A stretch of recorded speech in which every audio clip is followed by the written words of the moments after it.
calm, focus, happiness. Hey, Mindful Tribe, we're here today and we're going to talk about Google. We're going to talk about CEO, about, getting found. Let me try that again. It would be SEO. Okay, let me try this again. Okay. Hey, Mindful Tribe, welcome to the show. Today, we're going to talk about Google. We're going to talk about SEO, getting found online. We're going to talk about those kinds of business things, but we're also going to talk about, as usual, mindfulness. We're going to talk about music and how that's part of mindfulness. But I'm here with a really interesting and fun guest. I'm here with Jason Barnard. Jason, are you in mindfulness mode today?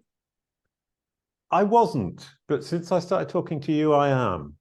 That's good to know. Yeah, we've had a really nice little pre-interview chat, and all of a sudden it's like, hey, we better hit record because this is all good stuff. And it's so great to talk to you and to learn a little bit about you. And well, let's start with this. What does mindfulness mean to you, Jason?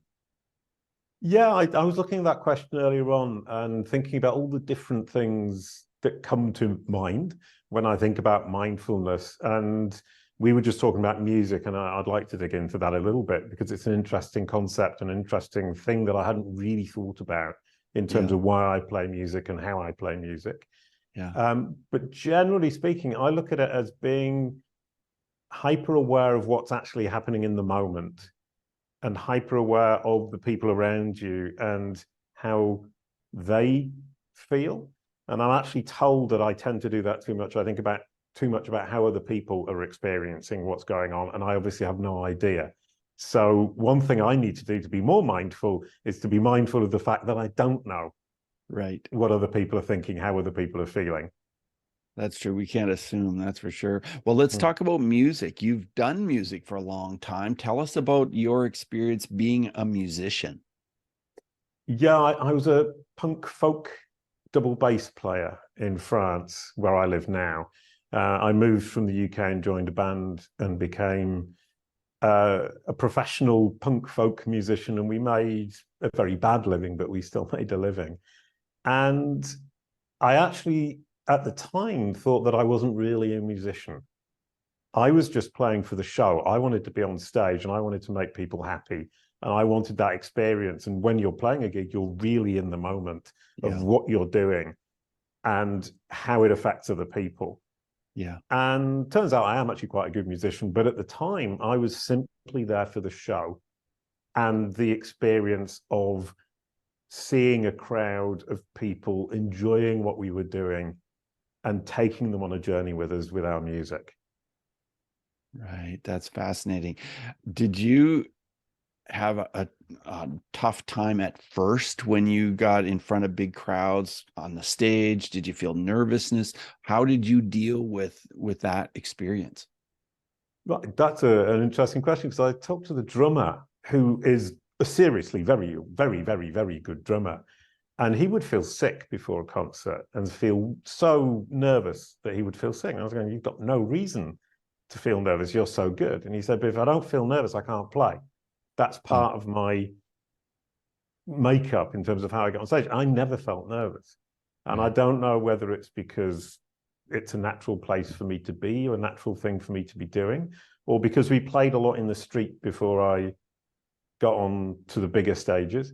And playing in the street is actually more stressful because you have to give a real show, because you have to get people to stop when they're going about their busy lives. So playing in the street was actually more difficult than playing in front of 5,000 people at one point. And now today you still have a band, you still perform, you still practice. And if you don't get a performance to play, what do you do then? You told me in the pre-interview chat. Yeah, we used to call it the garage party, in French, la fête de garage. Yeah. And I moved out of the flat that had the garage, and we used to fill the garage up with our friends, and it got up to 200 people in the end about 3 years ago before COVID. Yeah. And I remember very, very clearly the very last garage party at the end of 2018. We had 200 people in the garage. I was playing music with Hugo in a band called Bar Acoustic, and I saw people dancing with a smile up to here. just so happy. Yeah. And for me, that was a moment that's completely stuck in my mind. And that was a moment where I would say I was mindful in the middle of this massive party with people jumping up and down whilst playing music, this snapshot of giving people that pleasure, bringing them together to listen to the music. And what was lovely as well is that in the village where we are, which is about 5,000 people, there are lots of clans of people who don't really mix with each other. Mm-hmm. And yet we managed to get, 5 or 6 different clans all together. And I felt hugely proud and happy to have been able to welcome these people who never usually talk to each other, even though they see each other in the street, once a week. I take it you're an extrovert. Yeah, I tend to be quite extroverted and quite annoying, I think, as well. Now I've got a terrace, so we can't do it quite as big a party, but it's a terrace party. And last time we had about 60 people. Right. Sounds like so much fun. Does anything ever turn bad or nasty, or you get neighbor complaints or anything like that? We had some once, but generally speaking, I am mindful of the neighbours, and we don't play too late. We don't play too loud. I actually had somebody who came up to it at the party and said, "Turn the music up." And I said, well, turn no, it up. It's already loud enough. And he said, but if you just turn it up, wait till they call the police, and then you know what the limit is. Oh, yeah. You're going, why would I do that? The music's perfectly loud as it is. Everybody's having a good time. Everyone can hear it. Yeah. And his theory was just that if you push people to their limits, you find where the limits are, and then you know how far you can go. And I didn't get on board with that. Not your philosophy, right? No. Not at all.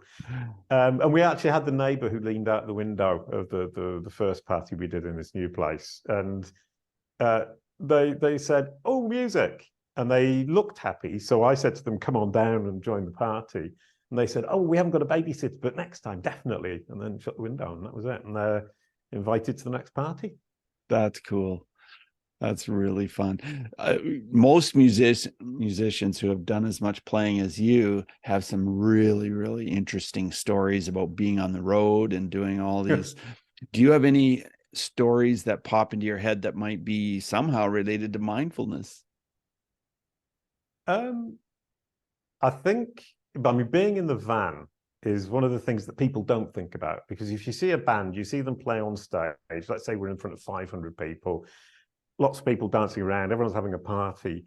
And then you don't think that yesterday we were in a completely different town and we've just driven 500 or 600 kilometers, set up the equipment, had dinner, and now we're playing a gig. Then we'll have a party, sleep for 4 or 5 hours, get up, get in the van, and drive another 500 or 600 kilometers.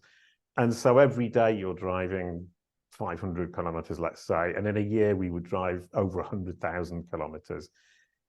You have to learn to sit in the van and be very, very, very bored. Yeah. And so it gives you a great deal of time, to think. Yeah. And do you meditate? Is that part of your life? No, I've been told. Somebody had suggested to me that it would be very, very good for me, but I find it very difficult to stop my mind twirling. Mm-hmm. But one of the things that I did learn was that I was in Mauritius and had some problems and fell into quite serious clinical depression. And one of the things that happened was that my mind would just race and go round in circles and go down these terrible rabbit holes, and I couldn't, or felt I couldn't pull it back. And one of the things that I learned, and it might be called meditation, but I wouldn't classify it as such, was to learn to stop it. And it was really interesting because your mind starts racing down the hole. You stop it for a millisecond, and it comes back to the start, and then it starts again. And I remember thinking, I'm never going to be able to stop it, because it only stops for a millisecond, and it isn't enough. But little by little, you stop it for a tiny bit longer. And then after a while, you manage to stop it for, let's say, a minute. And then that's when you can start to recover. So for me, the mindfulness was being aware that my brain was running away with itself and pulling it back systematically over a period of 3 or 4 months. So that depressive state, did that really only happen one time to you, or is that something that you experience from time to time? It's happened very, very seriously once, and it's come back to haunt me twice more.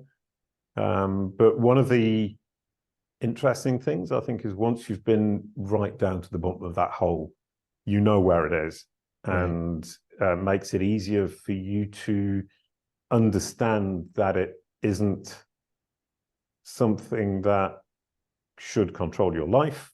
It isn't something you should let dominate you, but it is something that you need to accept to a certain extent.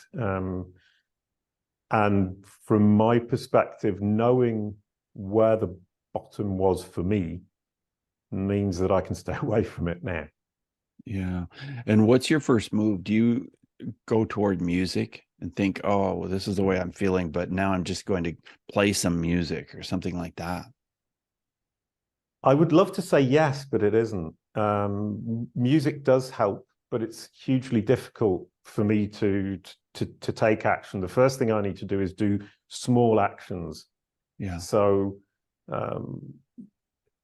if when I was in the terrible state in Mauritius, it was doing one thing, and in French we would say célébrer, which literally means to celebrate, but it doesn't mean jump up and down. Go, but be proud of the fact that you've done something, and even if the rest of the day is pretty terrible, every day you've got something that you can celebrate or be joyful about or be proud or confident or happy or positive about. Yeah, and music really helps us to do that a lot of times, but music can help us reach all the different emotions at times too, can it?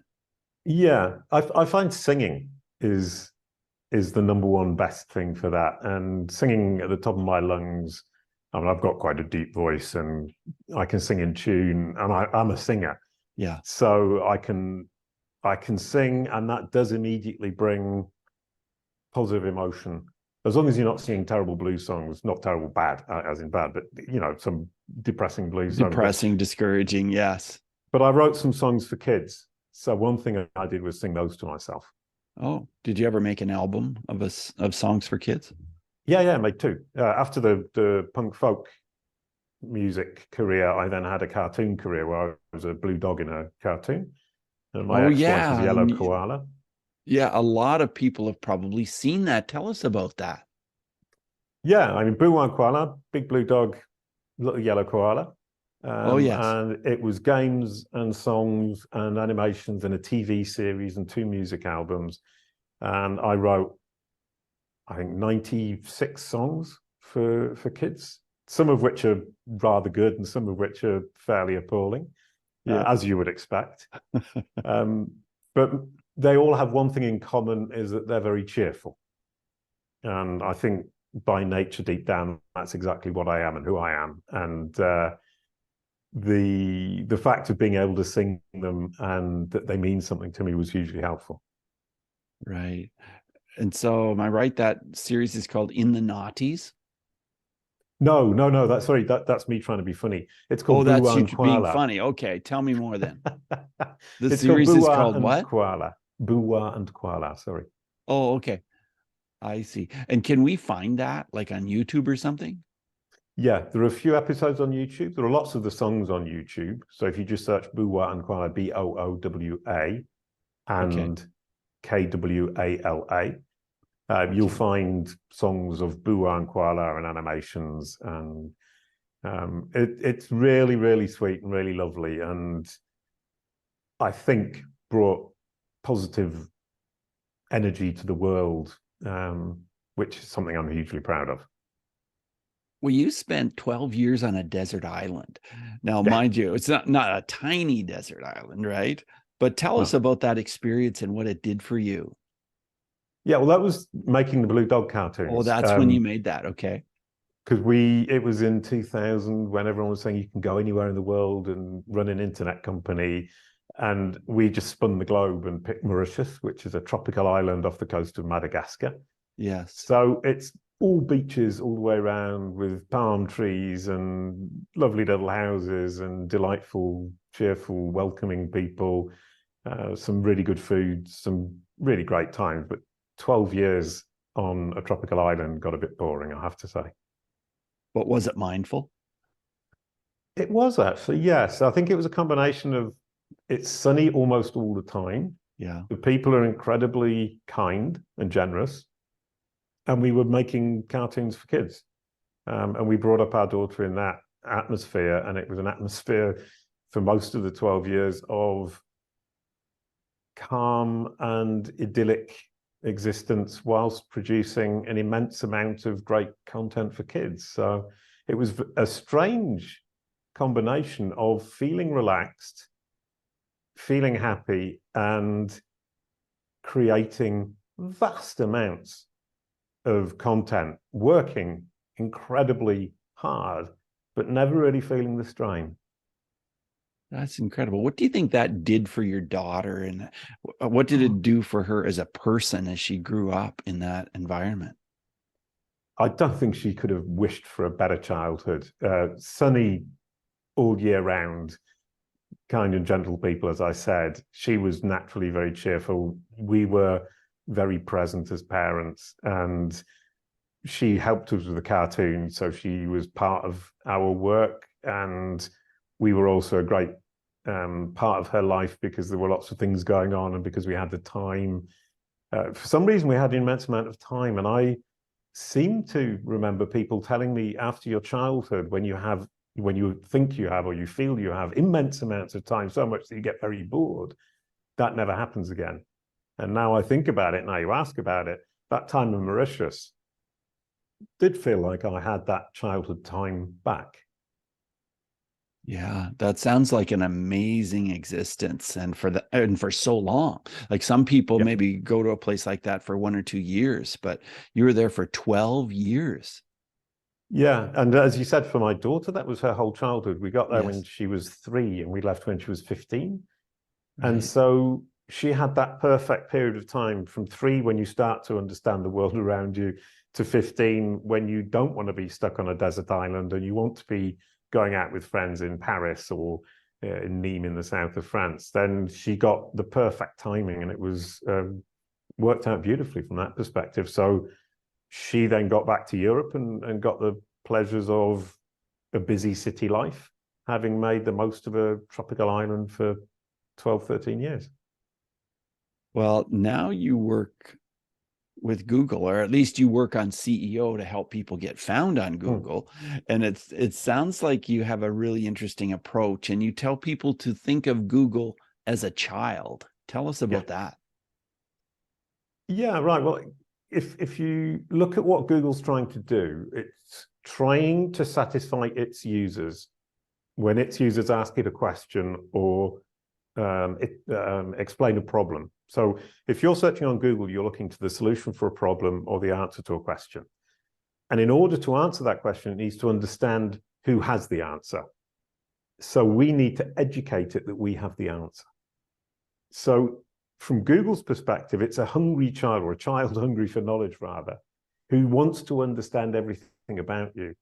And if you want Google, the child, to send its users to you as the solution to their problem or the answer to their question, you need to educate it about what you can provide as an answer, why you're a credible solution, and indicate to it that you have the content or the information that the person is looking for.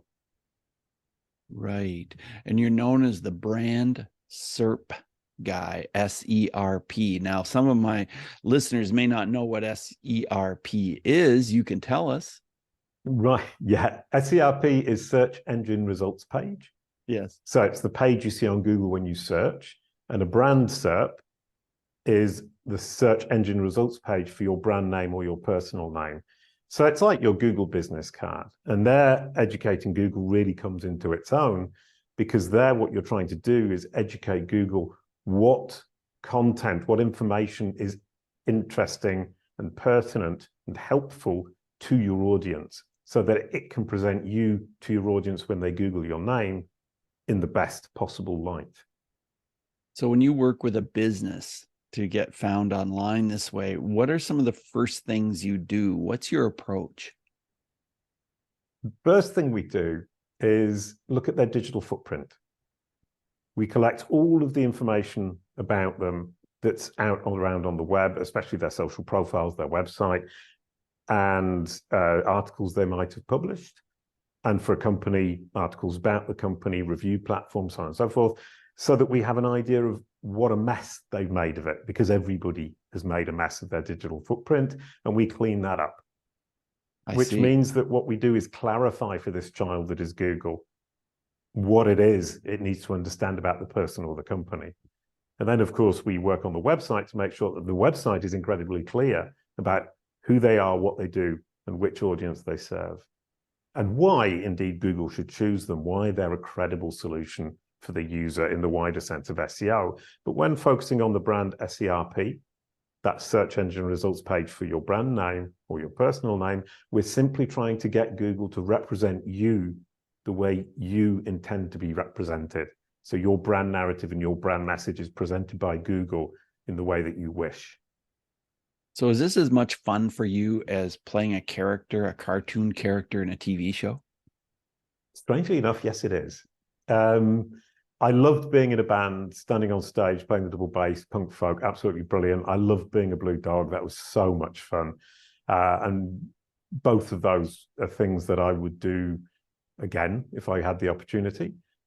But working on Google, since I figured out that if we treat it like a child, it becomes an educational exercise, and I become the teacher, and I can teach this child, I find it infinitely fascinating how we can place information so this child understands and that it's confidence in its understanding. And trying to figure that out it's like music, in fact. Is it something that you might be very good at, but you will never fully master because the goalposts are constantly moving? And with music, however good you get, you can keep getting better and you can keep finding new depths to it. And I found the same with the blue dog and the yellow koala. And that's the similarity. Those are the three things that I know I will always want to do. Play double bass and sing, be a blue dog in a cartoon or make videos, and figure out how to educate Google about who we are, what we do, and which audience we serve. And one of the things, well, the thing I like the most about it is I have a database of brand SERPs and data from Google of about 1 billion data points. And I dig into the data and try and figure out how it all fits together. So it's trying to figure out how this child's brain works, how this machine functions. That's hugely interesting. And I don't think I'll ever get tired of it. Right. That's very interesting. Well, before COVID, I know that you traveled a lot, you spoke at a lot of conferences, and you got around all over the world. Has that resumed now? Well, not really, no. I've kind of slowed down on that. I was traveling full time. I was a digital nomad for 2 years, and that was hugely fun. Yeah. And then COVID hit, and what was interesting is that COVID hit. I had to stop, and I realized a couple of months later I was about to go bankrupt. Oh. Because I was on my own making money as a consultant. I didn't have Kalicube as a company at the time. Although Kalicube exists since 2015, I wasn't working on it actively. I was just maintaining it, and I was working for clients directly as a consultant. And so COVID saved my company, which is great. So the positive thing from COVID. It also gave me the opportunity, because I didn't have a home. I asked my daughter if I could live with her. So I lived with her for 1.5 years as she's grown up. And so as a father, living with your grown-up daughter and actually getting on incredibly well together in her flat, sleeping behind the sofa for 1.5 years was a huge honor and a great pleasure for me. And she enjoyed it too. I mean, I think it was good for both of us because of the COVID situation. Being on your own would have been a very, very difficult, tough time. Yes. And then after COVID, I thought, well, do I really want to go back on the road? And the answer was no. So I set up a team. And now Kalicube is a 12-person team, and we work incredibly well together. And that's moving forwards really, really nicely. And it's the other thing I really like about Kalicube is the team. And is that team local, or is it located all over the world? almost all of them are in the Philippines, but they're scattered all over the Philippines. We've been working 2 years now with the team. We just had a meetup in the Philippines with a couple of days of everybody meeting everybody else for the first time. Everybody's working remotely, and that was absolutely brilliant. It was really, really, really delightful. And what we've managed to do, I think, the last year and a half, especially, but definitely the last 6 to 8 months, is become a real team as opposed to a bunch of people working together. That idea where, I mean, if we come back to mindfulness, is everybody being mindful of everybody else's role, where they fit into the entire picture and what they bring to the edifice, let's say, that is Kalicube.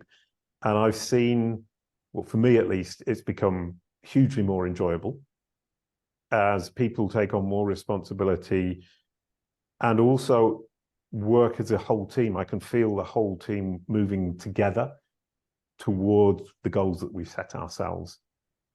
And it really is everybody paying attention to everybody else, caring about the other people, thinking about their needs, thinking about how each person can help the others, whilst also obviously completing and maintaining their responsibilities. I'm super happy with that, and it does make the whole process of Kalicube much, much, much more fun to have a team of people, like-minded people, working together properly. Right. Yeah. And it sounds like it's a great opportunity for people who really want to have their business have a better profile on Google. I know that your website is kalicube.com, KALICUBE.com. And I also know that when you traveled with a red backpack and you're wearing a red shirt. What does the color red mean to you, Jason? I'd love to say it had an incredibly deep meaning, but it doesn't. It's actually a very silly story where I was playing on stage and I was wearing a red shirt that somebody had lent me. Underneath the red shirt, I had a blue t-shirt, which is what I generally wear. And it was a joke. And I took the red shirt off and threw it to the person in the crowd. And somebody videoed the entire concert. And I was watching the video and I thought, I look really fun and exciting in the red shirt. And as soon as I take it off, I kind of disappear and I'm suddenly not as interesting on stage. And from that day on, I thought every time I'm on stage, I will always wear a red shirt. Well, that's a great story. And you do seem to have that personality that just fits with the color red. I will say that. Oh, right. Yeah. Somebody told me, isn't red a bit scary for people because you're already quite extroverted and overexcited? And I go like this a lot and get terribly overexcited. And they say, red just adds to it. And I can't say, I don't know, really. Once again, I can't speak for what the people. Well, for me, it just fits together. It fits. Oh, right. Brilliant. Yeah, that's what I think. Well, I want to ask you about bullying. Do you have a story about bullying where mindfulness would have made a difference, either childhood, or could be an adult situation, any kind of story that resonates? Yeah. Sometimes in personal life, but in business as well, I feel that I've been bullied by somebody, and it's more along the lines of manipulation, but manipulation is a kind of bullying. And yes, it is. It's psychologically very violent, and it doesn't seem violent. It seems absolutely fine. It seems like normal behavior and it's a normal relationship. But I feel bullied, and if I am mindful of the fact that I don't want to do what they're pushing me to do, and can just say, well, actually, no, this is what I need. This is what I want. I would be much better off. So it's something I'm trying to learn to do. But I think for all of us, once you're at my age at least, you're not going to change fundamentally. And also, I read this book. I mean, you had in your notes, recommend a book. Yeah, for sure. And Confucius from the Heart is a book that I read that helped me a great deal with that, of Confucius in this book, at least, so the way they're talking about it is you let people into your existence, and it's up to you whether you let them in or not. And that kind of person who I would say is bullying through manipulation, I can have the choice of just closing the door and saying, well, you're not coming into my life. Right.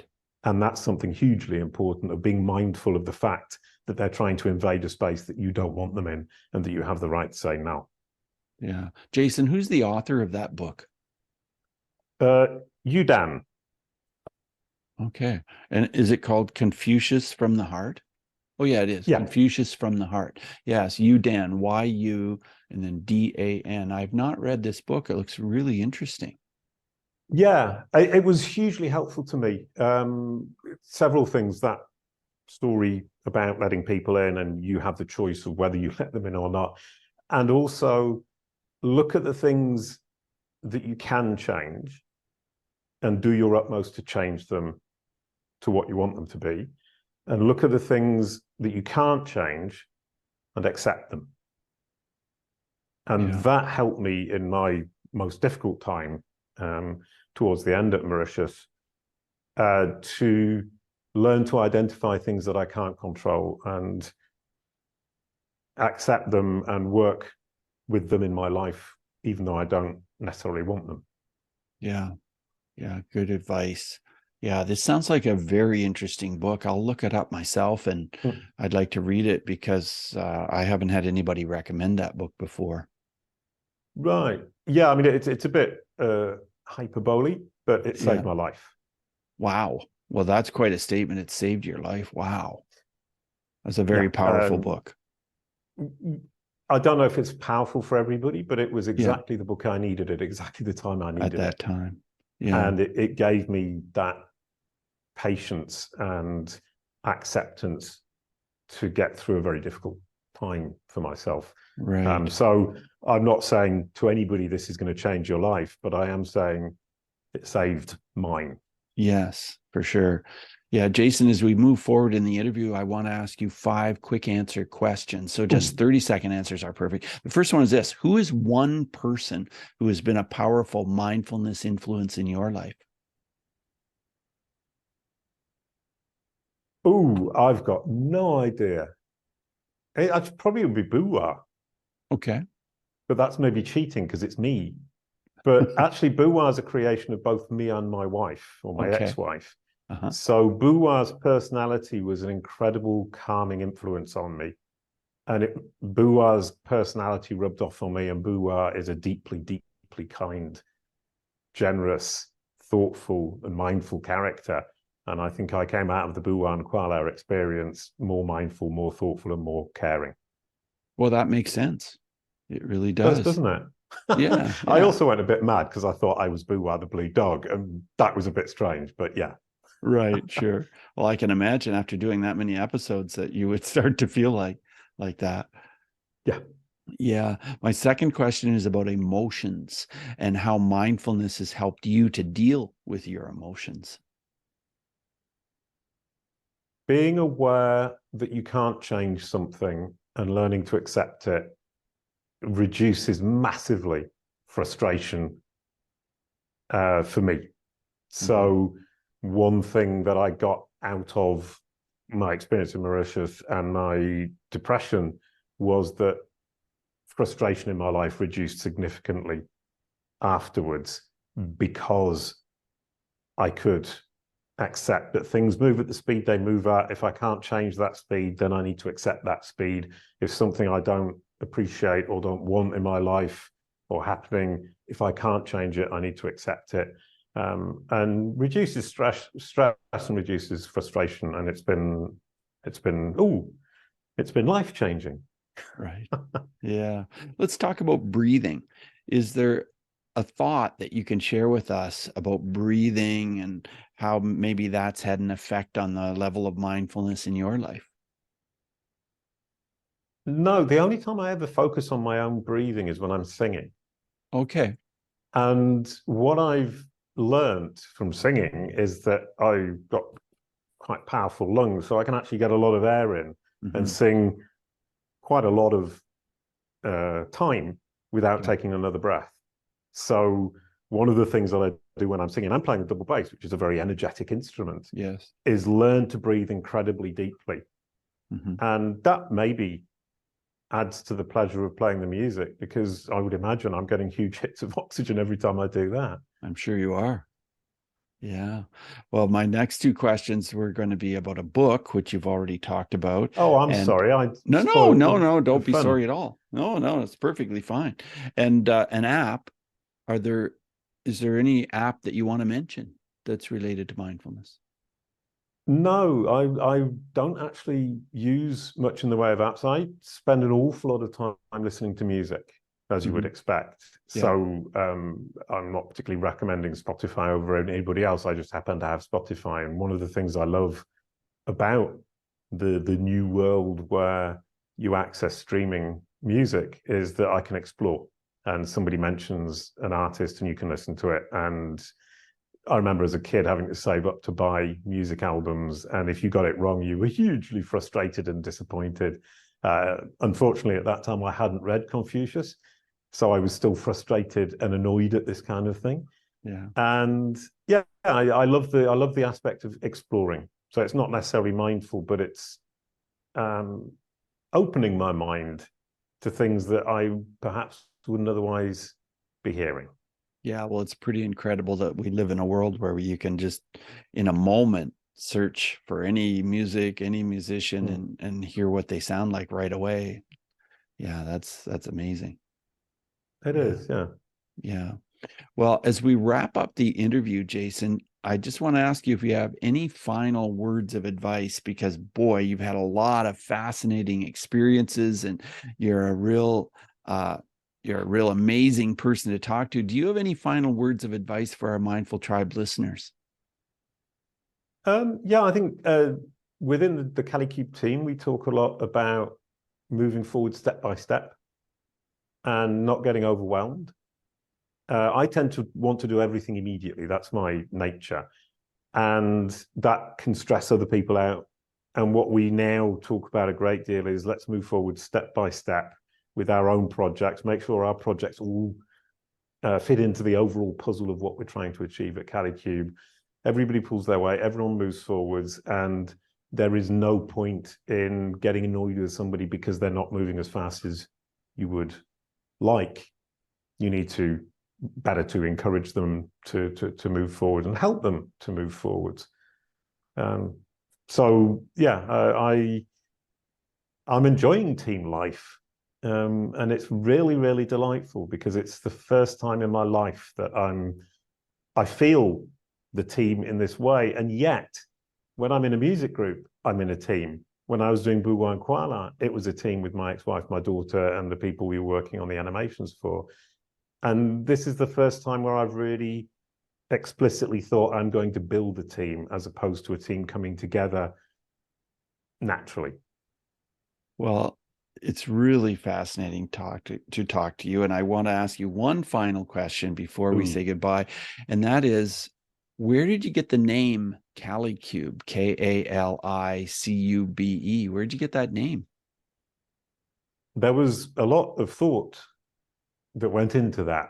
A lot of ideas and thinking. And the idea at the end of the day is Cali quality, cube solid. And the other thing is I'm in France, and qualité and cube, quality and cube. So it's a name that works in both languages. Okay. It's also unique, which makes it easier for branding. And then we created this falcon logo with lots of color. And the idea is the quality is solid with the cube, and the falcon soars and flies free as a bird with your data and our ideas to educate this child that is Google, or something along those lines. Cool. Well, it's not been quite sure really where awesome. I was going with that. It's been really awesome to talk to you, Jason. Thank you so much for being on Mindfulness Mode. That was absolutely brilliant, Bruce. Thank you so much. You're welcome. Bye now. Bye-bye. Hey, Mindful Tribe. Are you experiencing anxiety? Are you experiencing stress and tension and feeling as though, it's just difficult to move on? that describes the clients I work with. Clients who have had an awful lot of problem with anxiety and stress, and maybe some kind of habits that are holding them back. And through hypnosis, we get to the bottom of it. We get right in there and we talk about it. But with hypnosis, we get right into what is causing some of this in your subconscious mind, because your subconscious mind represents about 90 to 95% of your thoughts. And you don't even realize what those thoughts are much of the time. And through hypnosis, we can get in there and we can work at this. Doesn't mean we're going to change what's going on in your subconscious mind. It means we're going to become more aware of it and then deal with it and think of it differently in the conscious mind. And I am so happy to have helped so many people with their anxiety through hypnosis and coaching. And you could be the next person. If you're listening to this episode and you would like to let go of some of this anxiety, send me an email, bruce@mindfulnessmode.com. Put coaching session in the subject line, coaching session, send it to bruce@mindfulnessmode.com. And I would love to have you on a Zoom call for a free session where we can talk about what's going on and what's happening and how can I help you. Because that's one thing I truly know about myself, is that I really love helping other people, and I would love to help you. So thanks for listening. Take what we've learned today to reach new heights of calm, focus, and happiness. Stay in the mode.